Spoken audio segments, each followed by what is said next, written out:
وسلام على المرسلين والحمد لله رب العالمين.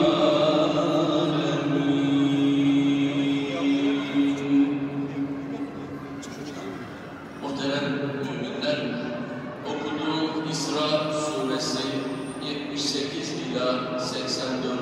ayetleri sizlere Diyanet İşleri Başkanlığı mealinden Türkçe manasını aktarmak istiyorum.